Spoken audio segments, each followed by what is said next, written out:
प्रतियोगी साथियों नमस्कार। आइए दूसरे सेट के साथ उपस्थित हुए हैं। देखते हैं कुछ महत्वपूर्ण प्रश्न जो टीजीटी पीजीटी दोनों के लिए बहुत ही उपयोगी सिद्ध होंगे। तो इनका अवलोकन कीजिए, कंठस्थ कीजिए और इसके आधार पर अपनी तैयारी को मजबूत कीजिए। देखिए, पहला प्रश्न है, नागरी प्रचारणी सभा की स्थापना कब हुई? नागरी प्रचारणी सभा की स्थापना काशी में हुई थी।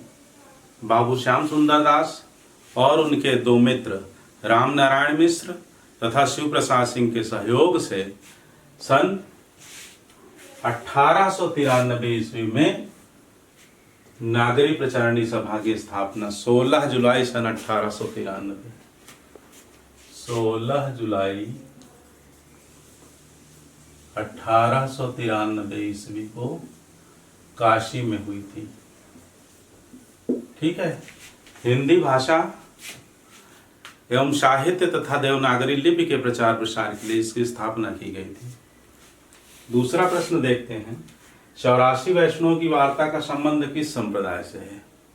तो 84 वैष्णव की वार्ता और 252 वैष्णव की वार्ता, ये दोनों ग्रंथ जो जीवनी परक हैं गोकुलदास ने लिखे हैं।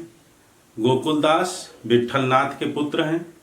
विट्ठलनाथ सूरदास के जो गुरु वल्लभाचार्य हैं उनके पुत्र हैं, यानी वल्लभाचार्य के पौत्र हैं। तो 84 वैष्णव की वार्ता है, 252 वैष्णव इनके पिता के शिष्य हैं, विट्ठलनाथ के, गोकुलनाथ के पिता। और 84 वैष्णव की वार्ता है, यह वल्लभाचार्य के शिष्यों से संबंधित जीवनी परक ग्रंथ है। तो दोनों ग्रंथों की रचना गोकुलदास जी ने की और इसका संबंध जो है ये वल्लभाचार्य जी के द्वारा स्थापित संप्रदाय वल्लभ संप्रदाय से है। किससे है? वल्लभ संप्रदाय से। अगला प्रश्न है, उपन्यास के तत्वों में से कौन सा नहीं है? तो उपन्यास के तत्व आपको मालूम होने चाहिए। 6 तत्व होते हैं। देखिए, कथा वस्तु, चरित्र चित्रण, कथोपकथन, देश काल या वातावरण, शैली, 5वां शैली और 6वां उद्देश्य। कथा वस्तु, चरित्र चित्रण, कथोपकथन, देश काल या वातावरण चौथा, 5वां शैली और 6वां उद्देश्य। कहानी के भी यही तत्व है, उपन्यास के भी यही तत्व हैं। तो इसमें जो डी आंसर है रंग निर्देश, यह इससे अलग उत्तर है। ठीक है, 6 तत्व इसके याद रखिए, 6 तत्व। फिर है, कविता हमारे परिपूर्ण क्षणों की वाणी है, ये कथन किसका है? प्रयास कीजिए, आपने अब सीखा होगा, पढ़ा होगा तो। निराला, सूर्यकांत त्रिपाठी निराला, या फिर जयशंकर प्रसाद, या सुमित्रा नंदन पंत, या महादेवी वर्मा।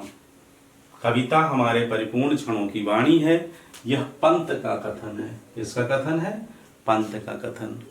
ठीक है। और बहुत प्रसिद्ध पंक्ति लिखी हुई, शब्दार्थो सहितो काव्यम, ये तो सही होगा। शब्दार्थो सहितो काव्यम किसका कथन है? भरत मुनि का, विश्वनाथ का, भामा का या जगन्नाथ का? बिल्कुल ठीक, बिल्कुल सही, भामा। उच्चारण में उपसर्ग है, आप देख रहे हैं ऑप्शन, उ, उच, उत, उच्च। तो उत प्लस चारण क्या होता है? उत प्लस चारण। उत प्लस हार तो उद्धार हो जाएगा, उत प्लस चारण उच्चारण होगा। तो उत होगा इसका उत्तर, ना कि उच्च। ठीक है। आप इसके लिए उपसर्ग और प्रत्यय के जो हमारा वीडियो है आप अवलोकन कर सकते हैं। फिर है, भट्ट लोल्लट द्वारा प्रतिपादित मत है। भट्ट लोल्लट, तो भट्ट लोल्लट का जो मत है उत्पत्तिवाद है। ठीक है, इसका उत्तर उत्पत्तिवाद। दूसरा ऑप्शन है अभिव्यक्तिवाद, अभिनव गुप्त का है। तीसरा है भुक्तिवाद, भट्टनायक का है। चौथा अनुमतिवाद, आचार्य शंकुक का है। ठीक है। निम्नलिखित में से कौन विट्ठलनाथ का शिष्य था? अगला प्रश्न है कि विट्ठलनाथ का शिष्य कौन था? तो विट्ठलनाथ ने अष्टछाप की स्थापना की, उसमें 4 अपने पिता के शिष्यों को यानी वल्लभाचार्य जी के शिष्यों को और 4 अपने शिष्यों को एक साथ उनकी रचनाओं का संकलन किया। तो विट्ठलनाथ के शिष्य में इसमें 4 में से कौन सा उत्तर सही है? सूरदास या चतुर्भुजदास, परमानंददास या कृष्णदास? बिल्कुल ठीक उत्तर आपका है चतुर्भुजदास। विट्ठलनाथ के शिष्य में थे कौन? चतुर्भुजदास। इसके अतिरिक्त इनके जो शिष्य थे वे नंददास थे। कौन कौन थे? नंददास,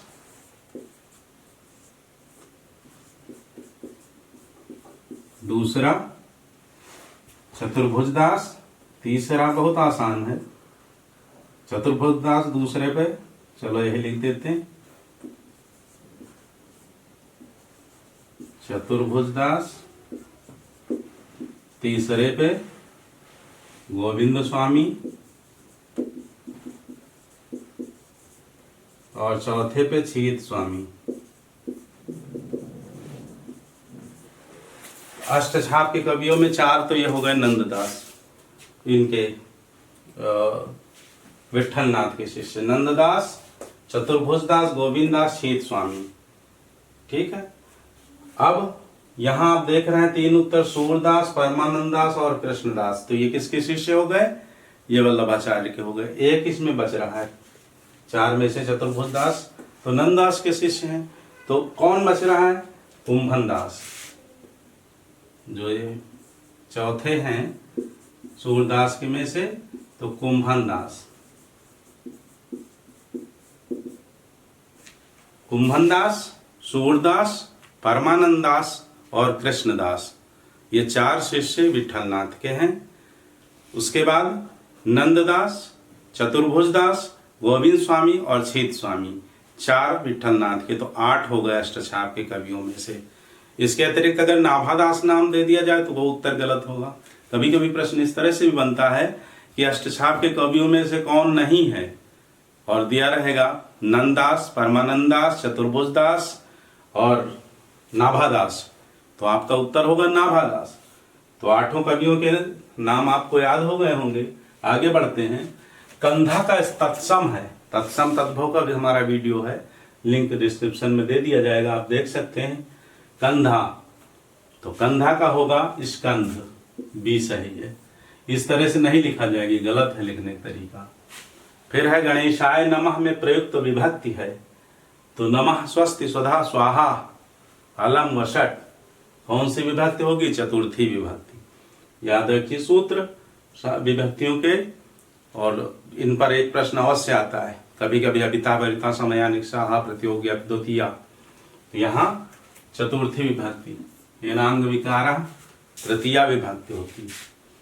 फिर वियोगी हरि का वास्तविक नाम, तो कवियों के उपनाम का वीडियो भी है, आप उसका अवलोकन कर सकते हैं। आपको इम्पॉर्टेंट प्रश्न है, वियोगी हरि का वास्तविक नाम है हजारी प्रसाद द्विवेदी, हरि प्रसाद द्विवेदी, सुदामा प्रसाद द्विवेदी या फिर लल्लन प्रसाद द्विवेदी। तो आपका उत्तर क्या है इसका सही? हरि प्रसाद द्विवेदी, हरि प्रसाद द्विवेदी। ठीक है, आइए आगे बढ़ते। व्याप्त में संधि है, संधि भी बहुत अच्छे से सिखाई है, पूरे व्याकरण की तैयारी आपकी हो चुकी है, आप इसका भी अवलोकन कर सकते हैं।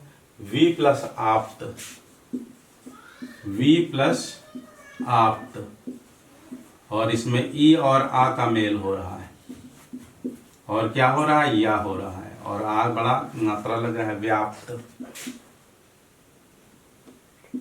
व्याप्त। तो कौन सी संधि हुई? यण संधि। ई और आ मिलकर के जब या बनता है तो कौन सी संधि होती है? यण संधि को यणची। फिर है महाभारत की कथा पर आधारित नाटक है, बहुत इंपॉर्टेंट है। अंधा युग, कोणार्क, अंधी गली, आधे अधूरे। क्या उत्तर ठीक है? बिल्कुल ठीक, अंधा युग। आइए थोड़ा सी चर्चा इस पर कर लेते हैं। अंधा युग धर्मवीर भारती का गीत नाट्य है। इसके 5 अंकों में लिखा गया है। पहला अंक है कौरव नगरी, दूसरा है पशु का उदय, तीसरा है अश्वत्थामा का अर्ध सत्य, चौथा है गंधारी का श्राप, और पांचवा है एक क्रमिक आत्महत्या। इन 5 अंकों में विभक्त ये गीत नाट्य है, ठीक है। और जो महाभारत के युद्ध के 13वें दिन की संध्या से लेकर के और प्रभास तीर्थ में भगवान श्री कृष्ण की मृत्यु तक का वर्णन जिसमें है, और ये इसके 5 अंक हैं, ठीक है। तो अंधा युग याद रखिए। फिर है अगला प्रश्न, देखिए, जो पूजा के योग्य हो उसे कहा जाएगा। तो पूजा के योग्य है उसके लिए एक शब्द ये है पूजनीय, और अगर ये गलत लिखा हो, इस तरह से लिख दिया जाए पूजनीय, तो ये गलत हो जाएगा। तो दूसरा शब्द है पूज्य, या तो ये या तो फिर ये, दोनों सही हैं, ठीक। तो जो पूजा के योग्य हो उसे कहा जाएगा पूजनीय। पूजनीय गलत है, पूजनीय नहीं कहा, पूज्य, यही उत्तर है। क्योंकि आगे जो लिखा वो पूजनीय है, आगे पूजनीय है, तो दोनों वर्तनी गलत। तो वर्तनी की भी तैयारी और वाक्यांश के लिए एक शब्द भी, दोनों एक साथ। और दोनों की कई वीडियो पड़े हैं, वाक्यांश के लिए एक शब्द के भी 2-3 वीडियो बने हैं, और वर्तनी की भी पूरी तैयारी। वर्तनी कहीं इसके अलग नहीं आएगी, जितने वीडियो हैं अगर आप देख लेते हैं एक बार तो। फिर है कवि का स्त्रीलिंग है। देखिए, वर्तनी में कवि का जो स्त्रीलिंग है क्या होता है, काव्य इत्री। देख लीजिए, बड़ा बड़ा हम यहाँ लिखे दे रहे हैं। यही ऑप्शन ठीक है, बाकी गलत है। तो ये कौन सा ठीक होगा, सी। और देखिए कितने क्लोज होते हैं, कवित्री, कवियत्री, कवियत्री, ठीक है। तीनों गलत हैं, ये सही है। आइए आगे देखते हैं, अगला प्रश्न देखते हैं। तुलसीदास द्वारा शारीरिक पीड़ा से मुक्ति हेतु लिखा गया ग्रंथ है रामलला नहचू, बरवय रामायण, हनुमान बाहु, या फिर विनय पत्रिका। तो बाह की पीड़ा पे निवारण हेतु गोस्वामी तुलसीदास जी ने हनुमान जी से याचना की थी, प्रार्थना की थी। तो हनुमान बाहु शारीरिक पीड़ा से मुक्ति हेतु लिखा गया ग्रंथ है। एक भारतीय आत्मा किस कवि का उपनाम है। तो एक भारतीय आत्मा के उपनाम से माखनलाल चतुर्वेदी जी रचना करते थे। अर्ध कथानक किस विधा की रचना है। तो अर्ध कथानक आपने नाम सुना होगा। अर्ध कथानक सबसे प्राचीन पहली जो आत्मकथा, प्राचीनतम आत्मकथा जो मानी जाती है, सन 1641 ईस्वी बनारसीदास जैन द्वारा लिखित ब्रज भाषा और पद्य, उसमें गद्य में नहीं लिखी है, ये पद्य में लिखी है, ब्रज भाषा में लिखी है, और अर्ध कथानक या अर्ध कथा के नाम से जानी जाती है। तो आत्मकथा है, क्या है, आत्मकथा। किसकी है, बनारसीदास जैन। अगला है खेट कौतुकम किसकी रचना है। यह ज्योतिष परक ग्रंथ है और रहीम का है। फिर है मिश्र बंधुओं में सम्मिलित नहीं है। गणेश बिहारी मिश्र, रास बिहारी मिश्र, श्याम बिहारी मिश्र, या फिर सुखदेव बिहारी मिश्र। 3 सम्मिलित हैं, मिश्र बंधुओं में 3 थे। और इनके ग्रंथ में मिश्रबंधु विनोद जो है 4591 कवियों का उसमें एक साथ संकलन करके उनका जीवन परिचय, जीवन मृत्यु, रचनाएं आदि लिखी गई। तो मिश्र बंधुओं में सम्मिलित नहीं है कौन कौन। एक रास बिहारी मिश्र सम्मिलित नहीं है। गणेश, श्याम और सुखदेव, ये तीनों मिश्र बंधुओं में हैं। निम्नलिखित में अर्ध स्वर कहलाता है। तो अर्ध स्वर बताया था जब वर्ण विचार पढ़ा रहे थे, या और व अर्ध स्वर है, ठीक है।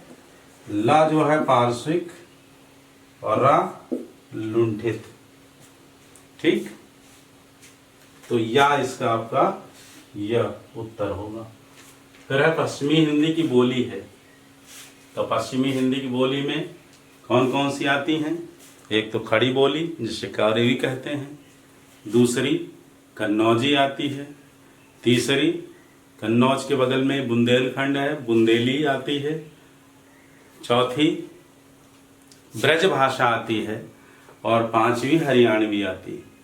तो पश्चिमी हिंदी की बोली में कन्नौजी, खड़ी बोली, कन्नौजी, बुंदेली, ब्रज भाषा और हरियाणवी।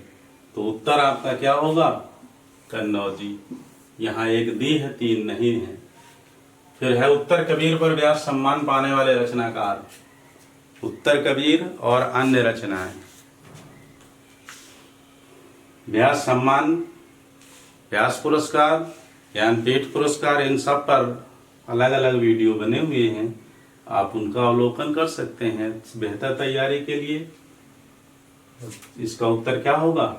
केदारनाथ सिंह। ठीक है, सन 1993 में इन्हें मिला। कैंची किस भाषा का शब्द है? तो कैंची ताश, उर्दू, ये सब तुर्की भाषा में। किस भाषा में? तुर्की। ठीक है। गमला, आलपिन, ये सब पुर्तगाली में। लखनऊ में आज सन 1936 में प्रगतिशील लेखक संघ के ऐतिहासिक आयोजन के अध्यक्ष थे। प्रेमचंद, जयशंकर प्रसाद, निराला या फिर रामधारी सिंह दिनकर, राष्ट्र कवि। क्या उत्तर ठीक है इसका? बिल्कुल, प्रेमचंद, मुंशी प्रेमचंद। और उसी साल फिर इनकी मृत्यु भी हुई। तो लखनऊ में जो बहुत प्रसिद्ध है, 1936 में प्रगतिशील लेखक संघ जो ऐतिहासिक आयोजन हुआ था, विदेशों के प्रभाव से, विदेशों में भी परिवर्तन की लहर दौड़ रही थी, तो उसके अध्यक्ष जो थे प्रेमचंद थे। ठीक है, पढ़ते रहिए, व्यस्त रहिए, मस्त रहिए।